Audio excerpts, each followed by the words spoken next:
Boa noite a todos vocês. É uma honra tê-los aqui novamente conosco em mais uma noite de reflexão que a tecnologia permite a todos nós, da Casa do Chico e do Centro Espírita Antônio de Pádua, esse congressamento das duas casas, e contribui também para que a doutrina tenha maior divulgação, uma vez que, quando é possível gravar, a palestra vai para a página do YouTube, no canal do YouTube da Casa do Chico, e as pessoas podem ter acesso a ela em outros dias e momentos. Então, boa noite a todos, e bom dia, boa tarde, seja a hora que quem for assistir pelo YouTube esteja vendo essa palestra. Para iniciar a nossa noite de hoje, quem vai falar para nós nesta noite é o nosso companheiro Fiorido. Fiorido é do Núcleo Irmão Maurício. José Carlos Fiorido é presidente do Núcleo Espírita Irmão Maurício, de Vitória, coordenador dos grupos de visitas aos presídios, vice-presidente do Conselho Estadual sobre Drogas, onde representa a Federação Espírita do Estado do Espírito Santo. E na noite de hoje, o Fiorido vai nos falar sobre Jesus nos cárceres, uma abordagem sobre os excluídos. Então, para que a gente não perca muito tempo, eu vou fazer uma pequena leitura e o Hélio Alencar fará a nossa prece. Compadece-te dos fracos, dá-lhes mão amiga em qualquer situação. Além da fragilidade orgânica, são tímidos e dependentes, reconhecendo a deficiência de energias. Ajuda-os com um sorriso afável de companheirismo, com uma promessa de silencioso apoio, mediante um gesto que lhes dê segurança. Coloca-te no lugar deles e faz em seu favor o que gostarias de receber estando na sua situação. Essa leitura foi extraída do livro Vida Feliz, de Valdo Pereira Franco, pelo espírito Joana de Ângeles. Hélio, por gentileza, querido, faça a prece para nós, por favor. Vamos aproveitar esse momento de paz e de harmonia, quando podemos nos reunir online, não fisicamente, como sempre fazíamos, e agradecer a Jesus, nosso Pai, de infinito amor e bondade, por mais essa oportunidade de aprendermos um pouco mais dessa doutrina maravilhosa que tem nos amparado nas horas mais difíceis, que tem nos aberto o pensamento e o entendimento num momento tão crítico como passamos. Queríamos pedir, Mestre, através dos seus mensageiros, que ilumine nosso irmão Fiorido, sempre esforçado, se doando, para que ele possa, através da sua mensagem, enriquecer um pouco mais dos nossos conhecimentos.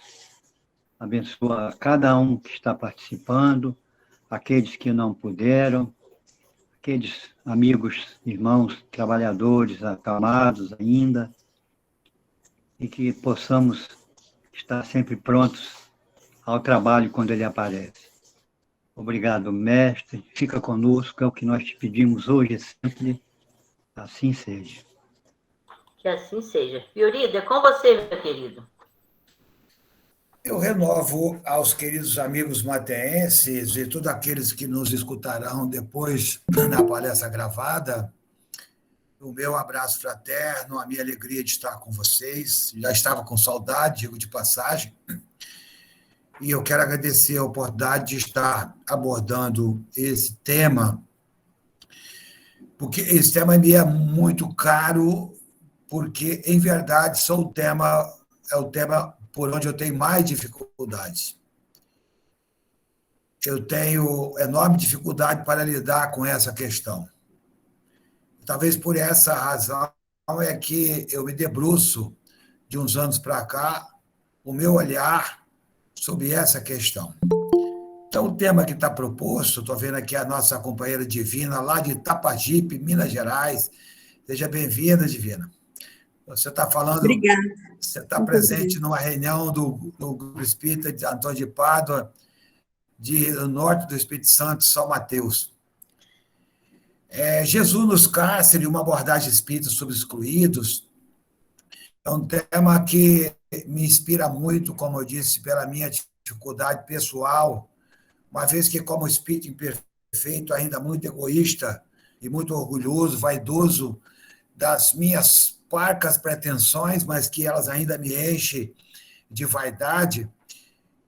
Então, é um tema sobre o qual me debrucei alguns anos atrás e tenho dedicado bom tempo da minha visão, não da minha vida, mas da minha visão, a olhar essas questões. E eu hoje não vou fazer aquilo que o conselho da leitura foi proposta. Não foi, na verdade, decidido agora, mas o olhar que eu pretendo colocar hoje não é nós vendo o excluído vendo nós. A nossa leitura da Teresa, ela coloca-te no lugar deles e analisa a questão. Então, como é que o excluído será que ele vê a gente? A doutrina espírita, trazida por Allan Kardec, aliás, diga de passagem, amanhã nós comemoraremos o 165º aniversário de lançamento do Livro dos Espíritos, e nós vamos comemorar essa data com uma palestra pública aqui no Núcleo Espírita Paulo Maurício, pelo 3º Conselho Regional Espírita, com a presença do Divaldo Roberto de Oliveira, o Livro dos Espíritos e a Questão Social. Então, nós estamos já convidando a vocês, vamos disponibilizar o link depois para a Teresa, e ela pode disponibilizar esse link para todos vocês. Estou já antecipadamente convidando.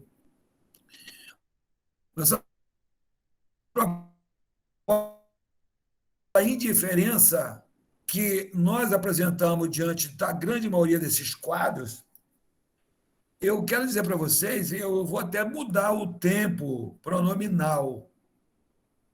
Eu vou dizer, não é pela minha indiferença, porque eu não tenho o direito de dizer que você que me ouve é indiferente. Então, não é pela minha indiferença que o mundo vai mudar. Eu sei que talvez eu não consiga mudar o mundo, mas se eu mudar a forma de ver essas pessoas, já vai ter um indiferente a menos no mundo, que sou eu. Então, eu peço licença para trocar o tempo, porque eu não posso afirmar que nos olhos de vocês haja cisco se eu tenho trave no meu olho. Então, se eu atravesso esse universo da indiferença, e aí mudo, então, já um outro conceito, que é a questão da discriminação, que é a atitude, já que eu citei 3 ações, a indiferença, a discriminação e o preconceito. Então, essa atitude que exclui, que separa, que inferioriza as pessoas, não está nelas, está em mim. Já que todos nós, e nós sabemos que todos nós afirmamos, lá no Pai Nosso, dizemos, Pai Nosso. Quando nós fazemos a segunda parte do Pai Nosso, nós falamos do Pão Nosso. Mas nós sabemos que todos nós somos iguais perante a lei, e todos temos direitos, sem qualquer distinção, igual proteção da lei. E quando nós falamos igual proteção da lei, é preciso dizer que na lei nós temos o dever legal. À luz do Evangelho, nós temos o dever moral. E o dever, segundo o Evangelho, segundo o Espiritismo, é o mais belo laurel da razão. E essa discriminação, quando ela viola direitos,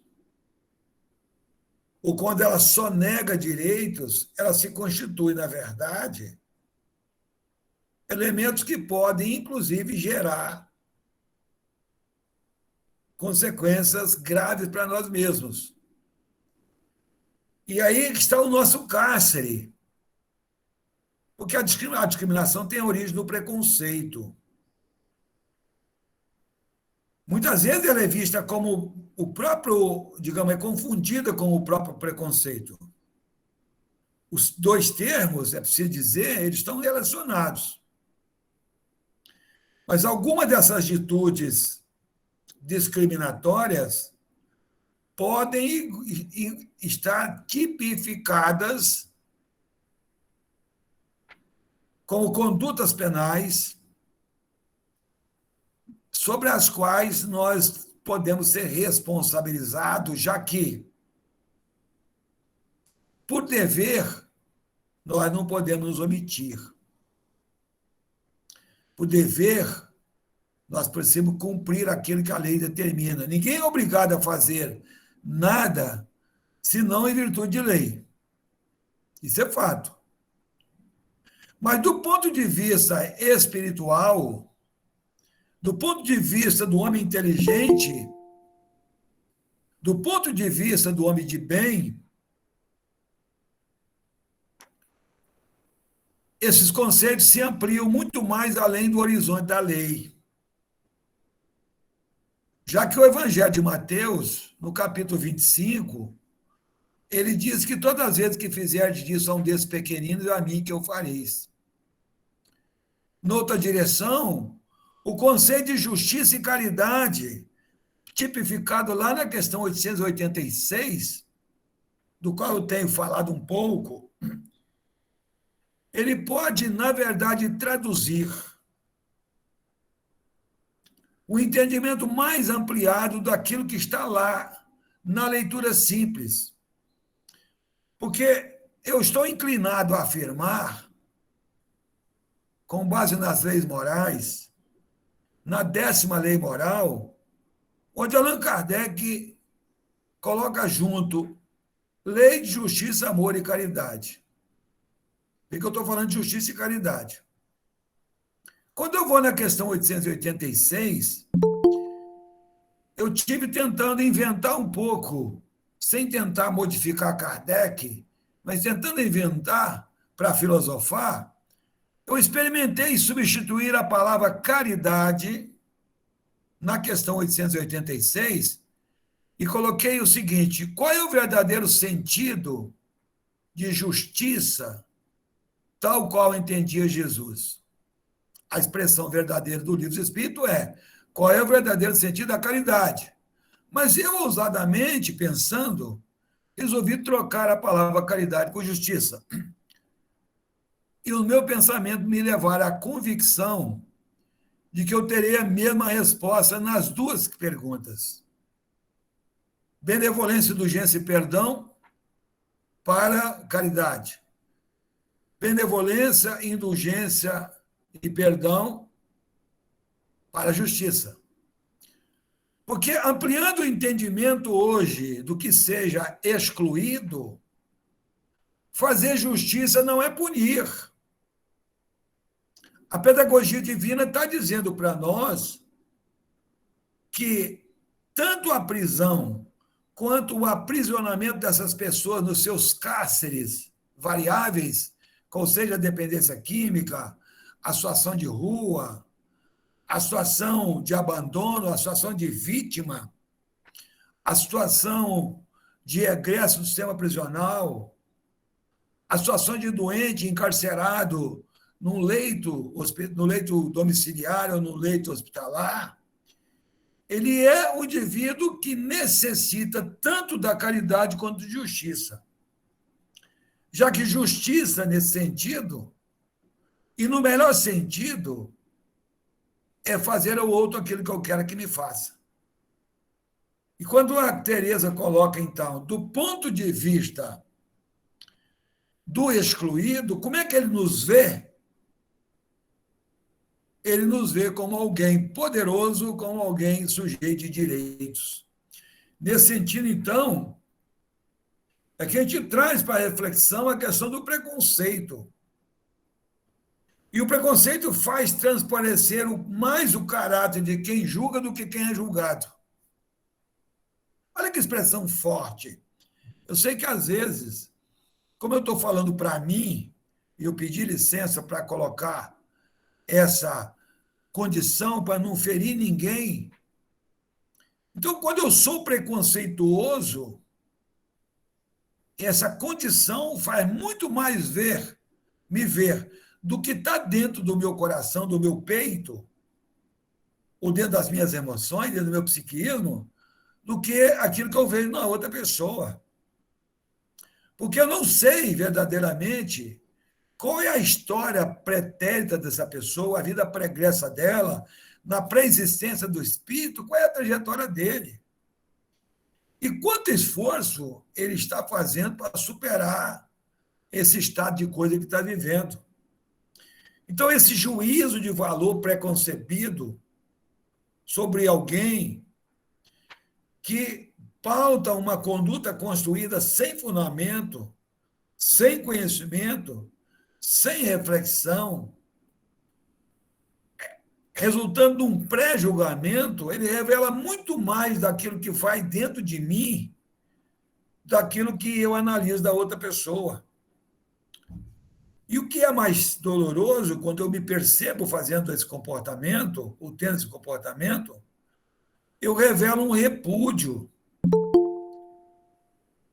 E aí, essa conduta ela pode variar por diversos campos, tais como os grupos religiosos, pessoas, religiões, ideias, sexualidade das pessoas, raça, nacionalidade. E essa intolerância, que é a falta de indulgência, elas são condutas que precisam ser avaliadas desse ponto de vista, a fim de que a gente possa tratar, então, os nossos cárceres, que são as coisas que nos aprisionam. Então, eu tenho que me perguntar, quando eu trato dessa questão, o que me aprisiona?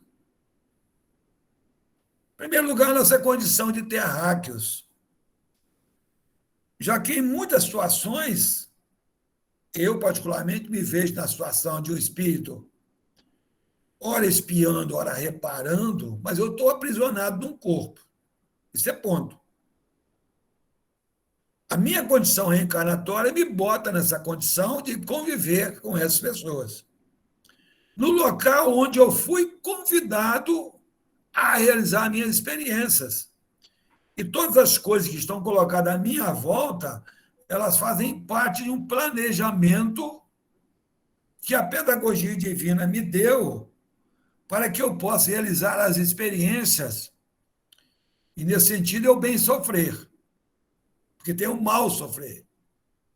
Mas o bem sofrer é ser capaz de visualizar esse laboratório existencial, que são as pessoas que estão à minha volta, em qualquer condições que elas se apresentem, onde eu possa experimentar se eu estou apto a galgar um mundo de regeneração, valendo das lições que a gente escuta nas aulas espíritas, nos estudos espíritas, nas leituras espíritas, nos filmes espíritas e nas próprias observações que nós fazemos quando nós saímos para a rua e tropeçamos com um caído desse da estrada de Jericó. Porque nós não precisamos ir a Jericó e nem a Jerusalém para encontrar um caído. Esse é o caído da nossa estrada. E a nossa estrada ela é definida pelo projeto reencarnatório que nós fomos convidados a realizar. E o nosso projeto reencarnatório, ele prevê viver na condição corpórea, psíquica, econômica que nós nos encontramos,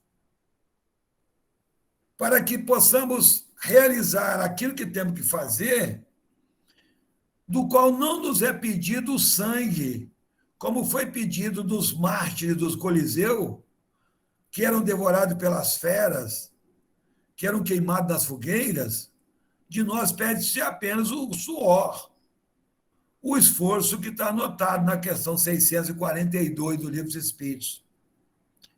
Mas, curiosamente, nós adotamos um cárcere, e essa é uma questão de muita reflexão, agora há pouco falava com a Tereza a respeito disso, o chamado cárcere religioso. Porque o centro espírita, invariavelmente, passou a ser um espaço que nos aprisiona na concepção de espiritismo de dentro do centro espírita, e o espiritismo não está sendo levado a essas pessoas dentro da ideia do ide e evangelizai, conforme a gente vai falar um pouco mais à frente, fazendo com que, então, esse cárcere religioso dá uma visão reducionista do próprio papel do espiritismo, que é um papel de transformação minha, mas essa transformação minha só se dá quando eu, modificando a minha conduta, sou menos preconceituoso, trato com mais caridade, com mais justiça as pessoas que estão à minha volta, e posso compreender indulgentemente, abnegando-me e devotando um tempo do meu tempo para que eu possa cumprir bem o tempo que me é dado a cumprir a existência na carne. Então, nesses cárceres que eu estou anotando, nós vamos à questão 785 do Livro dos Espíritos, e nós encontramos lá os elementos básicos dessas condutas que eu acabei de citar, da indiferença, da discriminação, do preconceito, que é o orgulho e o egoísmo, que são as duas chagas mais poderosas que emperram o nosso processo evolutivo e trazem para nós, então, essa conduta onde a gente considera inexistente ou invisível essas pessoas que circulam com essa dificuldade à nossa volta. Seriam eles inexistentes e invisíveis ou seria cegueira espiritual minha? Teria eu uma catarata espiritual que me impede de ver essas pessoas ou de vê-las do ponto de vista de que elas existem, do ponto de vista que elas me olham, como me colocando no lugar delas? O que aconteceria, por exemplo, se eu passasse a viver nas ruas por um tempo como experiência humana e eu não fosse notado por algum daqueles que convivem ao meu lado? Essa experiência que estou aqui estimulando a pensar sobre ela aconteceu alguns anos atrás em São Paulo, que gerou uma tese chamada A Invisibilidade Pública, onde um mestrando, hoje doutor em psicologia, da Universidade de São Paulo, ele passou 8 anos trabalhando essa percepção.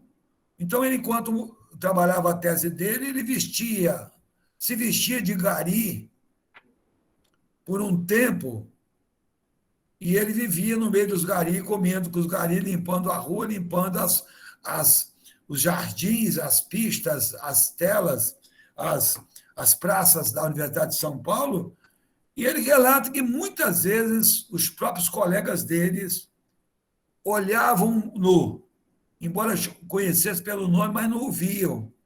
Então, ele escreveu essa tese da invisibilidade pública. Porque nos parece que essas pessoas são descartáveis. Nos parece que, ao passar por elas não merecem o nosso cumprimento, o nosso bom dia. E se tem uma mão estendida, há uma indiferença com relação ao perguntar qual é a razão que aquela menina que me estende uma paçoca ou uma balinha, por que ela está na rua? Qual é a razão pela qual ela está vendendo bala? Ela não é uma mercadora de balas. Ela não é uma mercadora de paçocas. Ela devia estar na escola, limpa, alimentada, mas ela está ali. Que problema humano, que drama humano está por trás daquela menina ou daquela pessoa, e aqui, Vitória, está muito corriqueiro isso, alguém que está com um cartaz e diz o seguinte: eu estou com fome. Mas ele está com um cartaz o dia inteiro com fome. Parece que é uma fome que não passa. E, de fato, não passa. Porque, em verdade, ele não está com fome. Ele está com uma dificuldade. A forma dele dizer que ele está com dificuldade é dizer que está com fome. Mas ele não tem problema só de fome. Se nós formos capazes de sentar ao lado dessa pessoa e conversar com ela, nós vamos verificar que o problema menos grave dela é fome. Até porque fome a gente resolve rápido.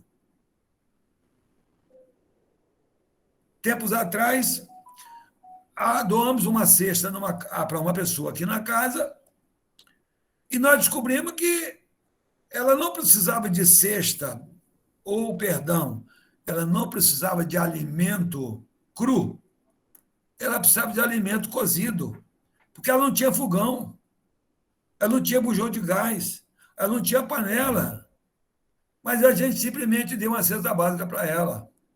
O que ela vai fazer com a cesta básica? Ela não vai resolver o problema dela, porque essa questão não resolve o problema da pessoa.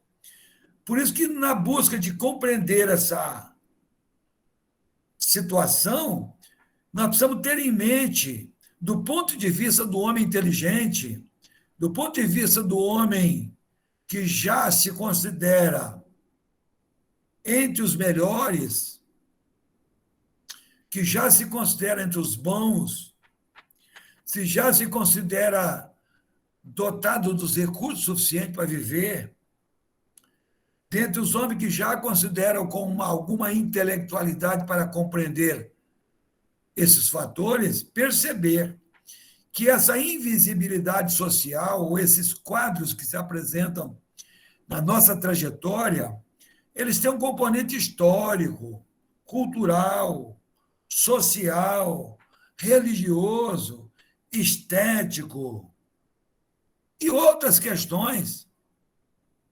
Vejamos, por exemplo, a questão da dependência química. Vejamos, por exemplo, a questão do egresso do sistema prisional. Aqui em Vitória, nas ruas de Vitória, nós temos um bom contingente de pessoas que são egressos do sistema prisional, que estão nas ruas. Olha, mas se ele estava dentro da cadeia exatamente com a proposta de fazer uma reinserção social, obviamente conter a fúria criminosa dele, é verdade.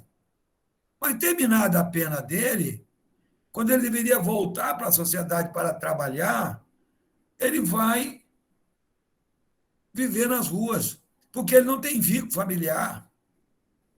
Então, desse ponto de vista, é preciso olhar o contexto familiar que essa pessoa se encontra. Então, essa nossa catarata, ou essa minha catarata, ou essa minha cegueira, é um problema talvez muito mais grave do que o próprio problema da pessoa que está vivendo lá. Porque a minha catarata, a minha cegueira, eu consigo resolver se eu resolver tomar uma atitude. Mas para mudar o outro, eu preciso do consentimento dele. Eu não consigo mudar uma pessoa se ela não quer.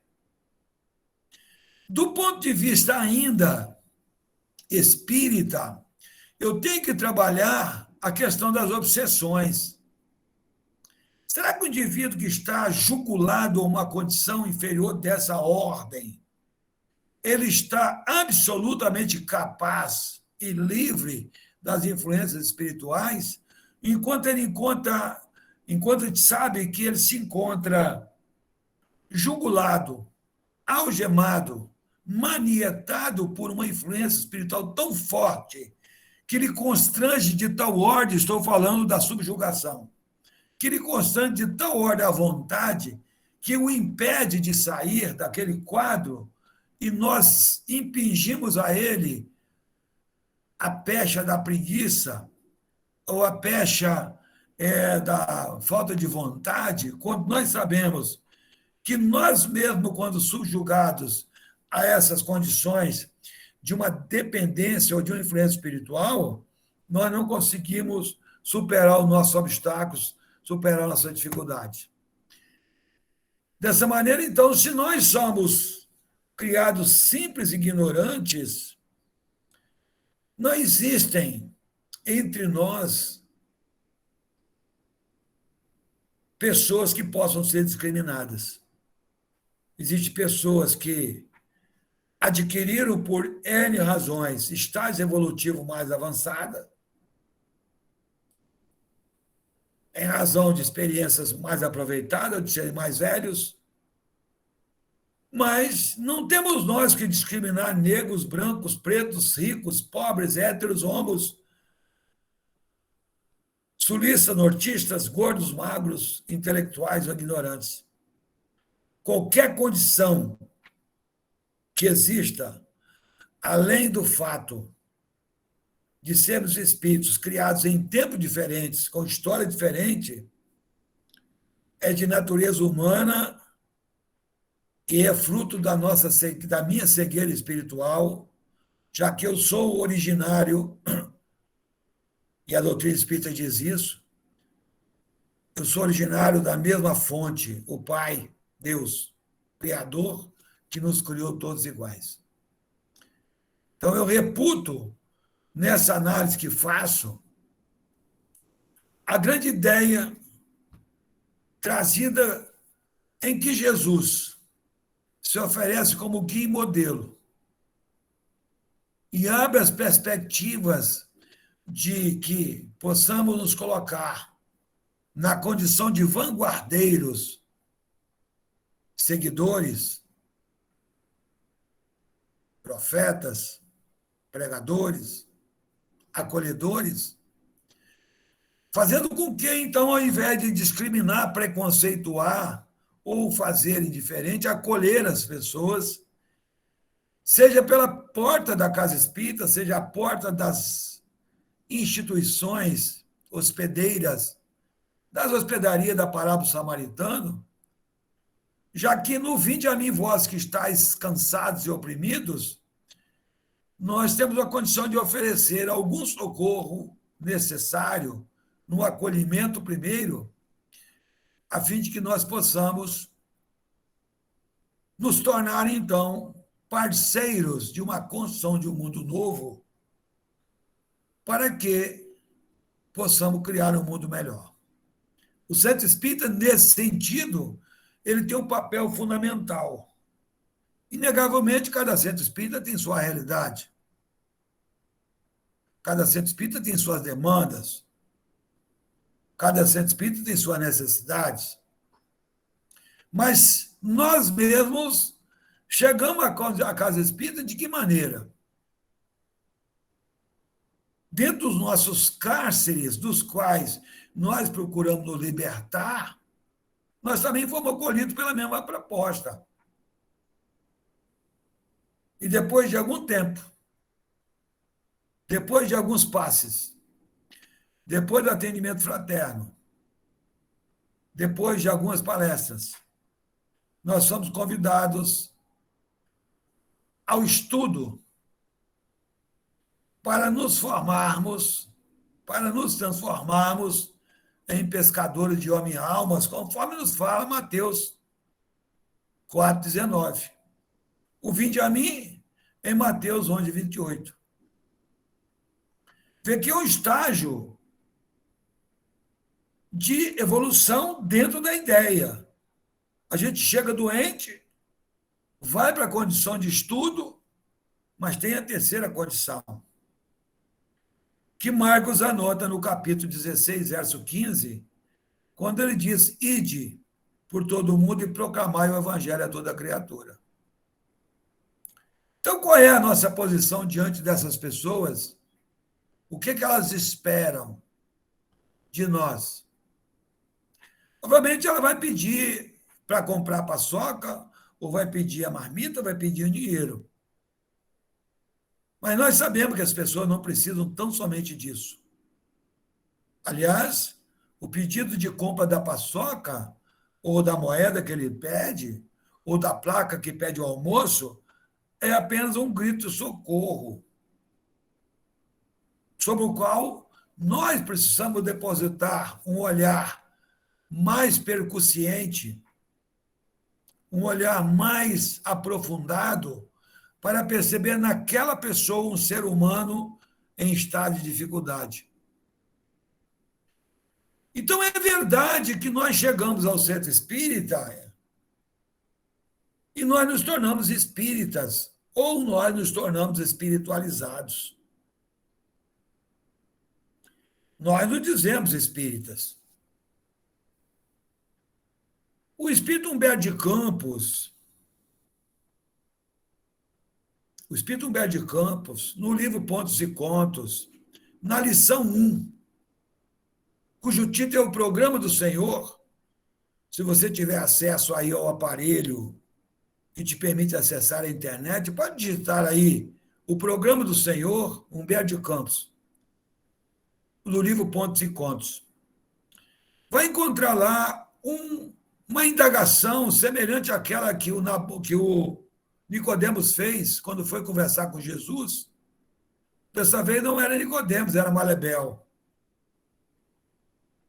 Então, Malebel vai perguntar a Jesus em que base se daria a nova ordem social que ele estava querendo implantar. E Jesus responde de uma forma muito firme, como ninguém respondera a uma autoridade como Malebel era. Jesus responde a obrigação de trabalho para todos. O Malebel, segundo a narrativa de Humberto de Campos, que era uma personalidade da prefeitura de Jerusalém, fiscal, ao ficar sabendo que seria obrigação de trabalho para todos, obviamente aqui eu vou caricaturar a lição, ele certamente foi pedir um emprego. Olha, se tem obrigação para trabalho para todos e eu sou fiscal, eu vou me candidatar nessa proposta. E o Malebel vai logo para a segunda pergunta, quando ele pergunta a Jesus quem vai fiscalizar. E Jesus responde que a consciência de cada um fiscalizará as obras a serem realizadas. O Malebel, ali decepcionado com a resposta de Jesus, critica o trabalho, dizendo, então vai ser uma bagunça completa essa nova proposta que tu queres implantar.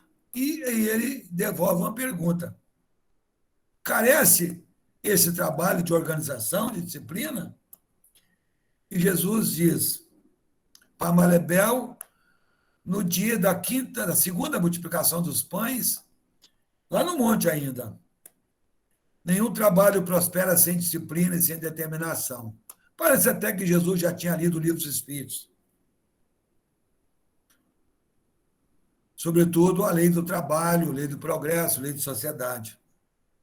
E Malebel faz 4 perguntas, porque eu quero associar as 4 perguntas que segue agora com aquilo que o livro dos Médiuns diz a respeito dos tipos de espíritas. Então, as 4 perguntas do Malebel são essas. Qual é a função dos melhores? Se você tiver uma caneta, anote. Qual é a função dos melhores? Responde Jesus. Melhorar os piores. Qual é a função dos bons? Responde Jesus. Trabalhar para que os maus se tornem igualmente bons. E qual é a função dos intelectuais? Oportunizar experiências pedagógicas para que os ignorantes se tornem igualmente intelectualizados. E qual é a função dos ricos? Responde Jesus. Oportunizar a experiência de trabalhos para que os pobres, os miseráveis, se tornem igualmente ricos? Essas 4 perguntas se conectam com o que anota Kardec a respeito dos tipos de espíritas. Quando ele diz que há 5 tipos de espíritas, seriam os espíritas sem o saberem, os espíritas experimentadores, os espíritas imperfeitos, os espíritas exaltados e os espíritas cristãos ou verdadeiros espíritas. E eu queria me perguntar aqui, em voz alta, que tipo de espírita eu me acho? Já que eu sou muito competente para avaliar a conduta do excluído, talvez eu seja competente também para avaliar o tipo de espírita que sou dentro desse quadro que Kardec coloca com 5 possibilidades. Eu sou um espírita sem saber? Eu sou um espírita experimentador? Eu sou um espírita imperfeito? Eu sou um espírita exaltado? Ou eu sou um verdadeiro espírita? Allan Kardec reconhece o verdadeiro espírita pelo esforço que faz para domar as más paixões. Mas se eu não domino o orgulho e o egoísmo, de onde nasce a indiferença, a discriminação, o preconceito, a intolerância, onde a caridade está distante pelo meu egoísmo, talvez eu esteja fazendo em mim, ou a meu respeito, um julgamento incompleto, ou vesgo, ou cego. Já que essa condição, anotada na questão 918, chama-nos a atenção quando Allan Kardec pergunta aos espíritos venerandos quais são os sinais que indicam que nós estamos crescendo na hierarquia espírita ou na hierarquia espiritual. Por falar em hierarquia espiritual, é muito importante passearmos pela questão 100 a 111 do Livro dos Espíritos, quando lá está anotada a escala espírita. Mas a resposta da questão 918, quando Kardec pergunta quais são os sinais que indicam o homem que cresce na hierarquia espiritual, Allan Kardec recebe da resposta dos venerandos espíritos a seguinte anotação, que ele registra lá como resposta da 918. O homem prova sua elevação quando os atos da vida corpórea estão em perfeita sintonia com a lei de Deus, quais seja a relação dele comigo, consigo mesmo, a relação com o próximo, a relação com as coisas que tem e a relação com a natureza. Mas na segunda parte dessa questão, ele inclui uma questão que deixa bastante intrigante a gente. O homem também prova a sua elevação quando compreende a vida espiritual. E por falar de vida espiritual, a gente é chamado a perguntar se ele, cidadão que está na rua, que está na cadeia, que é dependente químico, não foi um filho que eu abandonei na encarnação passada. Se ele não foi alguém que eu abortei, se ele não foi alguém que eu expoliei ou eu administrei de forma equivocada a minha relação de patrão e empregado e ele recaiu. Ou alguém que eu desencaminhei. Uma certa feita, já que eu estou colocando a questão para mim, não é um espírito chega para mim e falou assim: meu filho, você agora está convidado a soltar as pessoas que você prendeu. Eu fiquei muito empolgado com isso, já disse que sou uma pessoa muito vaidosa ainda, e eu saí da reunião achando que eu estava exaltado perante a espiritualidade. Afinal, eu ia soltar as pessoas que eu prendi. Eu, como policial, tinha prendido muitas pessoas. Fui um policial de rua, participei de diversas operações, inclusive uma aí, a corrida de São Mateus, naquela ocorrência do fórum, de triste história.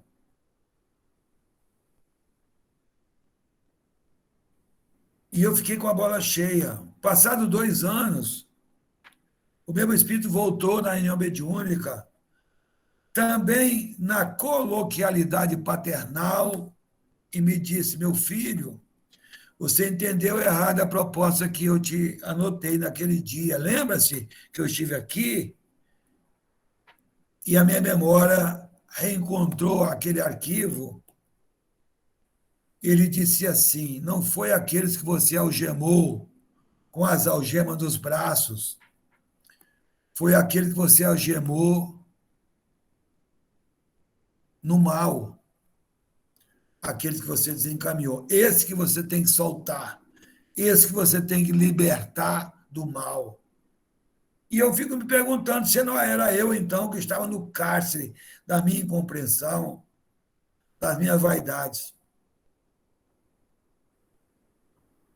Então, mudando um pouco o tom da conversa, para de fato também já ir preparando para encerrar, nós recebemos a proposta, depois de aflitos, depois de estudar, recebemos a proposta do ID. No Evangelho segundo o Espiritismo, no capítulo 20, a respeito das novas missões, já que deixamos agora as nossas ocupações fúteis, já que deixamos as nossas ocupações nocivas para ter as úteis, o Espírito Erasto dá-nos uma orientação nesses termos. Não vos assusteis. A língua de fogo estão sobre as vossas cabeças, ó verdadeiros adeptos do Espiritismo. E aí eu fui lá, na orientação de Kardec, no Livro dos Médiuns, dos verdadeiros espíritas. Aqui ele chama, ó verdadeiros adeptos do Espiritismo, sois escolhidos de Deus. E de pregar a palavra divina. É chegada a hora em que deveis sacrificar a sua propagação, os vossos hábitos, os vossos trabalhos. E aqui ele repete, vossas ocupações fúteis. Aliás, eu repito, e de pregai. Estão convosco os espíritos elevados. Certamente falareis a criaturas que não quererão escutar a voz de Deus, porque essa voz os exorta incessantemente à abnegação. Pregareis os interesses aos avaros, a abstinência aos dissolutos, a mansão aos tiranos domésticos, como aos déspotas. Palavras perdidas, eu o sei, mas não importa. Faz-se mister, regueis com o vosso suor o terreno onde tendes semear, porquanto ele não frutificará e não produzirá, senão sob os efeitos, senão sob os reiterados golpes da enxada e da charrua evangélica. Ide e pregai. Nesse sentido, é preciso trabalhar a ideia do evangelizar, que não é, em tese, converter pessoas. Porque evangelizar tem um conceito muito mais amplo do que catequizar. Antes, é preciso quebrar a indiferença, o preconceito. É preciso não sentir mais o cheiro dessas pessoas. E até o Chico Francisco de Assis diz o seguinte, e se é atribuído a ele, não confirma a fonte, mas se não o for, é bem o estilo dele,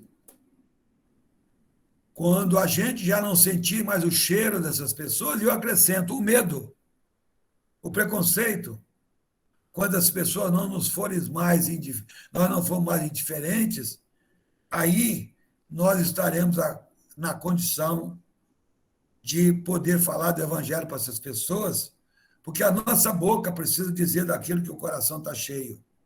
E deve estar cheio de amor, cheio de afeto. Então, o Espírito de verdade, ele informa para nós, espíritas, amai-vos, espíritas, instruí-vos. É preciso que a gente se instrua sobre a realidade econômica, a realidade cultural, a realidade religiosa, a realidade dessas pessoas que se encontram nessa natureza. Aliás, é a natureza delas, como a nossa própria natureza, conforme nos fala o próprio conceito da doutrina espírita. E a natureza do homem, a natureza do animal, ela nos convida ao afeto. Mesmo o nosso cachorro, mesmo o nosso gato, mesmo o nosso pássaro, se alguém tem pássaro em casa, ou animal doméstico, ele precisa de afeto, ele precisa de cuidados. Então, esse sentimento de amar essas pessoas, ele vem em primeiro lugar. Então, onde há o amor, há o acolhimento. Independente de você dar ou não a linguagem espírita, porque neste momento não há que se falar de espiritismo na conceituação científica. Há que se falar do afeto, do cuidado, do zelo, até porque não se pergunta, não apenas não se pergunta a história dessa pessoa, mesmo que ela queira falar, como também não se pergunta a religião dela. Perguntamos o que você precisa, qual é o seu propósito de vida, qual é a sua expectativa, o que você deseja, o que te falta agora. E a gente poder encaminhar a essa pessoa segundo aquilo da necessidade inicial dela. Então, isso é um desafio para os espíritas. Acolher quem chega é muito pouco. É preciso ir ao encontro daqueles que não podem vir. É preciso estancar a dor daqueles que estão nas calçadas, enxugar as suas lágrimas, porque há muitas pessoas que não têm condição de vir, como os presos. Não podem vir. Como os que estão com tornozeleira, como os que estão internados nas camas hospitalares, como estão internados nos leitos domésticos, como estão de tornozeleira, como os que estão em condição das comunidades terapêuticas. E é preciso que a gente encoraje-se como representante do Cristo na Terra a sair do conforto. Porque, em verdade, como eu disse ao Hélio agora há pouco, no início da conversa, aliás, o Hélio que disse, estou aqui repetindo, nós nos ocupamos de muitas outras coisas que não são importantes. E que nós podemos dar uma avaliação de prioridade muito mais ampla. Então, nós não podemos falar de cárcere sem falar de libertação própria. Nós não podemos falar de trave nos olhos, cisco no olho dos outros, se nós não vemos a trave no nosso olho.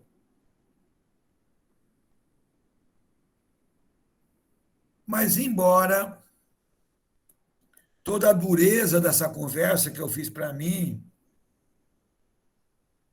há uma consolação. Há uma resposta do alto para o qual o investimento que nós recebemos da espiritualidade é talvez o maior investimento que nós podemos fazer enquanto espíritos encarnados, mesmo se compararmos com o investimento material. E é o Evangelho segundo o Espiritismo que nos diz isso: ditosos são aqueles que houverem trabalhado no campo do Senhor com desinteresse, sem outro móvel, senão a caridade. Seus dias de trabalho serão pagos pelo cêntuplo. Qual é o investimento que te dá retorno 100%? Pelo cêntuplo daquilo que te houver esperado. Ditosos são os que hajam dito aos seus irmãos: trabalhemos juntos, unamos nossos esforços a fim de que o Senhor, ao chegar, encontre acabada a obra, porquanto o Senhor lhe dirá: vinde a mim, vós que sois bons servidores, vós que soubeste impor silêncio aos vossos ciúmes, às vossas discórdias, às vossas indiferenças, à vossa discriminação, aos vossos preconceitos, aos vossos julgamentos precipitados, a fim de que daí não viesse dano para a obra. Nesse sentido, amigos, então, concluindo a nossa tarefa, concluindo o nosso trabalho, eu preciso que nós naveguemos pelo universo da questão 132 do Livro dos Espíritos. Viemos para evoluir. A felicidade que temos é aquela que nós semearmos, mas ela será paga na razão de 1 por 100, o cêntuplo. Mas ainda precisamos abater o mal que fazemos, do qual precisamos abater as reparações já feitas. Porque felicidade, ela só pode existir quando a razão do bem feito for maior do que a razão do mal feito, ou do mal não feito. E a questão 642 elucida para finalizar. Para agradar a Deus basta não fazer o mal? Não. É preciso fazer todo o bem a nosso alcance, porquanto seremos responsáveis por todo o mal que resultar do bem não feito. A indiferença, a discriminação, o preconceito, a intolerância, quando não são males em si, eles são perda da oportunidade de fazer o bem. Um abraço a todos, muita paz, muito obrigado e que Deus nos abençoe. Bueno, muito obrigado, Fiorido. Grande reflexão que a gente possa levar para a nossa vida, que a gente possa, em todas as oportunidades que a misericórdia divina nos concede, agir com caridade, indulgência e benevolência. Queremos lembrar os nossos companheiros que os estudos do Livro dos Espíritos e do Evangelho segundo o Espiritismo da Casa do Chico estão na modalidade presencial e a gente está tentando também continuar com ela online, com os companheiros que estavam durante todo esse tempo conosco nos estudos. Estamos pegando um pouquinho, porque a tecnologia ainda a gente não domina de todo, mas a gente vai conseguir, com fé em Deus e na espiritualidade. O Antônio de Pardo também, o trabalho do atendimento fraterno já está no presencial, não é, Márcio? É isso, Tereza. Estamos presencial nas quartas-feiras, atendimento fraterno. Então, estamos aí voltando às nossas atividades e que Deus e a espiritualidade continuem nos amparando para que a gente continue neste trabalho de divulgação da doutrina espírita. A semana que vem, quem vai falar para nós é Marcel Mariano. O tema, ele ainda não me passou, mas está entre atualidade do pensamento espírita e educação para o afeto. Um desses dois temas ele irá nos trazer. Tereza.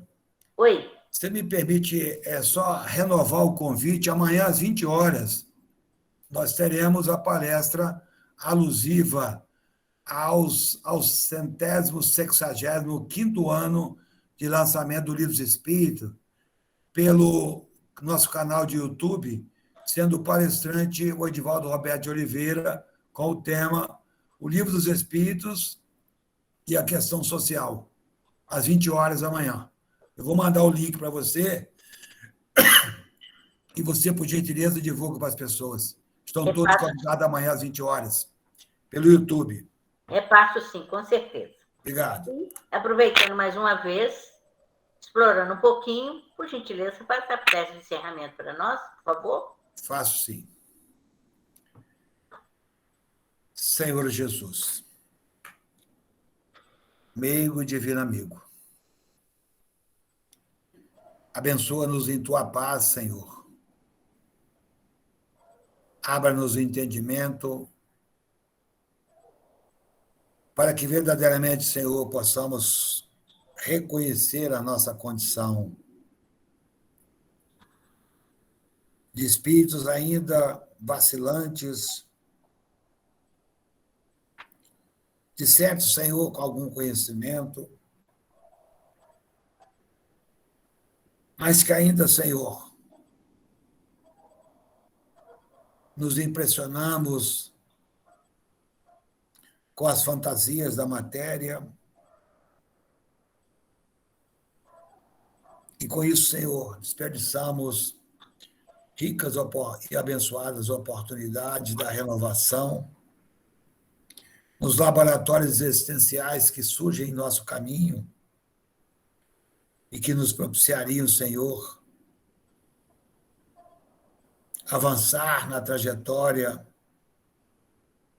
da busca do bem maior, livrando-nos, por isso, Senhor, de tropeços dolorosos da existência. A tua misericórdia, Senhor, tem sido para nós bênção constante. Abra-nos, Senhor, o entendimento para compreendê-la na sua dimensão plena. Ao tempo, Senhor, que te suplicamos, abençoe aquelas pessoas que estão na tela mental daqueles que nos escutam, necessitadas de amparo, de socorro, de esclarecimento e de algum colo, Senhor, porque muitas vezes o que nos falta é exatamente o afeto, não mais. Porque a esperança se desvanece, a fé se cadaveriza, o amor adoece, Senhor, e a esperança se perde. Abre-nos, Senhor, o entendimento para compreender essa realidade, que essas pessoas, nesses quadros dolorosos, possam sentir a tua presença, a tua mão misericordiosa, que possa se manifestar naquele que passa. Porque cada um de nós, Senhor, sabemos, é o teu representante, como também, Senhor, como cada um caído, és tu que lá está a esperar o retorno na misericórdia que recebemos. Fica conosco, abençoando todos esses nossos irmãos que nos escutam agora e depois, os dirigentes das casas presentes, os trabalhadores, para que possam estar engajados na tarefa de reconstrução do mundo melhor, começando pelos seus próprios mundos. E fica conosco, hoje e sempre. Assim seja. Que assim seja. Que assim seja. Boa noite a todos. Lembrando que a reunião de terça e quarta é às 19h30.